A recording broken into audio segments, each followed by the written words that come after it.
$1.5 खरब तक दिफाई बजट को लेके जाना ऐसे वक्त के अंदर कि जब अमेरिका में अंदरूनी तौर पे मुआशी मंजरनामा ज़बून हाली का शिकार है। अमूमी तौर पे बातें ये होती हैं कि अमेरिका को ग्रेट बनाने के लिए इकदाम किए जा रहे हैं, अंदरूनी तौर पे मुस्तहकम करना है। फिर दिफाई बजट 1.5 ट्रिलियन तक ले जाने की वजह क्या?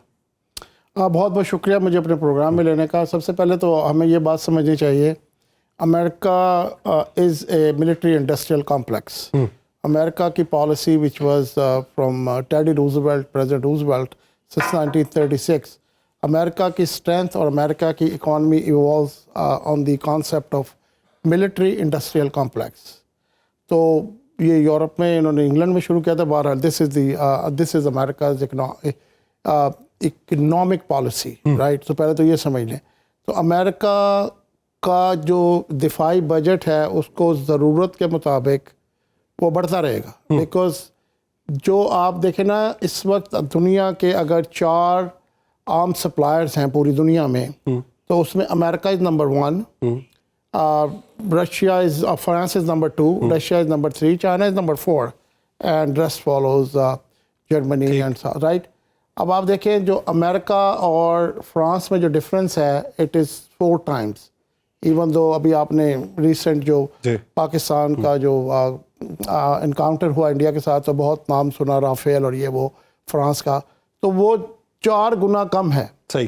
तो America will keep building on that strength. ये तो आप एक बात तो प्रिंसिपल ये बात समझ लें कि America will continue doing that, और उसका यही अमेरिका की डोमिनेंस है, यही अमेरिका की स्ट्रेंथ है, यही अमेरिका की मेन इकोनॉमिक पावर होने की वजह है।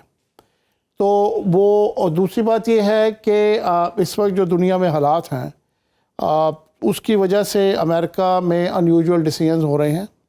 आप देख रहे हैं यूक्रेन में क्या हुआ, आप देखें सीरिया में क्या हुआ, आप देखें कि इस वक्त यमन में जो कुछ हो रहा है, ईरान में जो कुछ हो रहा है, पूरी दुनिया इज़ इन शैम्बल्स। अभी आपने रिसेंटली सुना यूएई ने कुछ इंटरवेंशन की इन यमन। तो we are living in a unusual world. So America का जो पॉलिसी डॉक्यूमेंट है, which is called Monroe's document since 1823, तो America it's this situation going back, Donroe doctrine आ गई ना, वो डॉक्ट्राइन की तरफ वो ज़्यादा, वो अमेरिका ने कई दफ़ा वो रूजवेल्ट के ज़माने में भी अप्लाई किया, और बहुत मरतबा ये इसकी इसको आपने देखा होगा, अमेरिका इसको यूज़ करता है। तो ये उसी सिलसिले की एक कड़ी आप समझें, जब वो समझते हैं कि वेस्टर्न हेमस्फीयर में there is a issue which तो US becomes the responsible country to take care of that issue. ठीक। तो दिस इज़ द होल। अब इस पे प्रोज और कॉन्स तो अब हम सोचते रहे। चले, मैं उस पे जो एक जैली सवाल है वो आपसे शाहिद साहब करूंगा, लेकिन तनवीर साहब का स्टांसिस पे ले लूँ।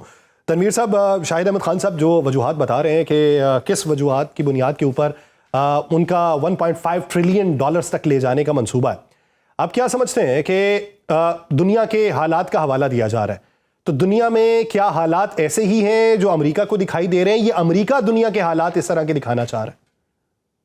मेरे ख्याल में जो शाहिद भाई ने बात की है ना, first of all I agree with him. मेरा थोड़ा सा स्टैंस डिफरेंट इसलिए है इनसे कि we need to really understand और स्टडी के जब अगर ब्रिटिश एम्पायर को देखा जाए तो किस तरीके से वर्ल्ड वॉर 1 से पहले वो उभरी, फिर उनके ऊपर $5 बिलियन का उन पे IMF का लोन आया, फिर सेकेंड वर्ल्ड वॉर हुई।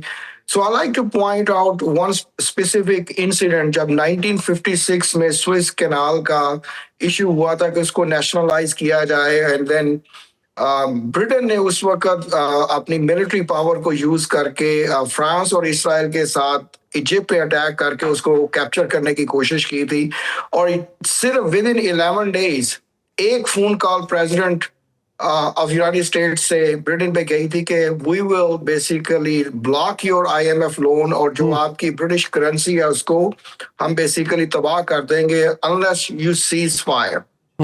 तो उस वक्त अगर देखा जाए तो ब्रिटिश पाउंड जो था उस वक्त चल रहा था पूरी दुनिया में और एक कोलैप्स हो गया था। अब अमेरिका ने इसके बाद पेट्रो डॉलर पे आया, और पेट्रो डॉलर से ना अमेरिका की काफी स्ट्रेंथ हो गई। 1995 के बाद चीजें जो है ना काफी सारी चेंज होना शुरू हो गई। .com के बाद जो है एक इतना रेवोल्यूशन आ गया IT में, उसको लेके अमेरिका की अब जो स्ट्रेंथ बाकी बची है, कमिंग बैक टू शाहिद भाई पॉइंट के, उनकी जो स्ट्रेंथ है वो सिर्फ एक वेपन्स पे है, उनकी जो है मिलिट्री इंडस्ट्री पे है। बजट जो है यूएस का वो इतना डेफिसिट ज्यादा हो चुका है कि 36 ट्रिलियन से ज्यादा हो चुका है, and America continue to borrow over 3 to 4 billion dollars a day. Over $1 trillion worth of debt is being added annually. उस चीज को कम करने के लिए जो प्रेसिडेंट ट्रम्प ने टैरिफ का इंट्रोडक्शन किया कि उसको लेके आया जाए, अब इनको मसला ये पड़ गया कि हमने अपनी टेरिटरीज को कैसे सेव करना है। China is becoming a global power and this is where their fear is कि how do we really counter China. और इसी चीज को लेके जो वेनेजुएला में जो हुआ है, अभी ये ग्रीनलैंड का मसला चल रहा है। अभी देखा जाए तो जैसे ही प्रेसिडेंट इलेक्ट हुए थे ट्रम्प, उन्होंने कनाडा के लिए भी बोला था कि जी कनाडा को अमेरिका में शामिल हो जाना चाहिए। And if you really look at it, this year actually 2026 में जो उनका सबसे बड़ा प्रोविंस है अल्बर्टा, उसमें रेफरेंडम होने जा रहा है।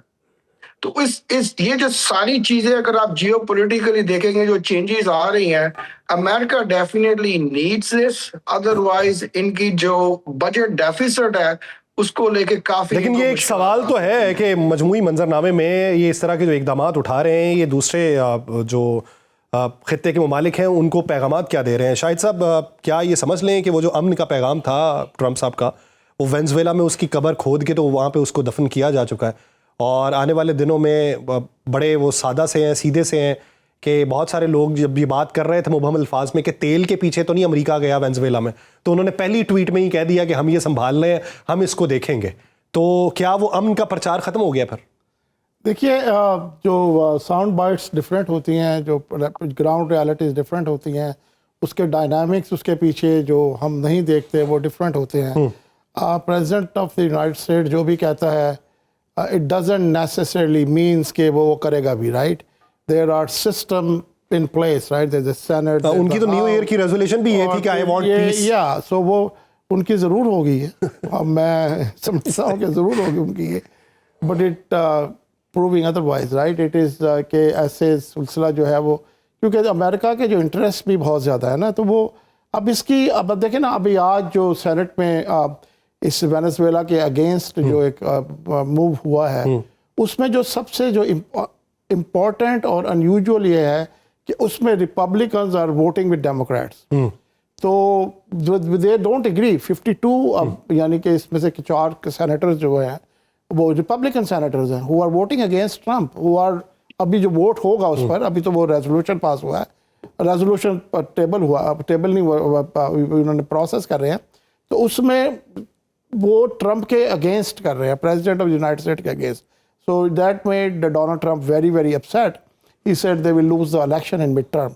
तो मैं ये कह रहा हूँ कि अब वो जो सोच तो अमेरिका में है ना कि ठीक है, you can do things, president has certain leverages, certain power, certain resources they can use, लेकिन ये इसके लिए जो सेनेट की अप्रूवल चाहिए ना, वो लेनी ज़रूरी है। ठीक, वो लेनी ज़रूरी है, राइट? इस क्वेश्चन इस वक्त ये है, राइट, कि ये सही या गलत तो उस वक्त होता है ना जिस वक्त कानून सेनेट से जब पास होगा तो वो कानून बन गया ना, फिर वो that becomes a law, then under that umbrella you can do whatever you want, right? और लेकिन अगर उसके बगैर यूनिलैटरल आप एक्शन लेते हैं so that is a problem. There are multiple articles in Washington Post, in New York Times, and all over, right? So they are condemning this act.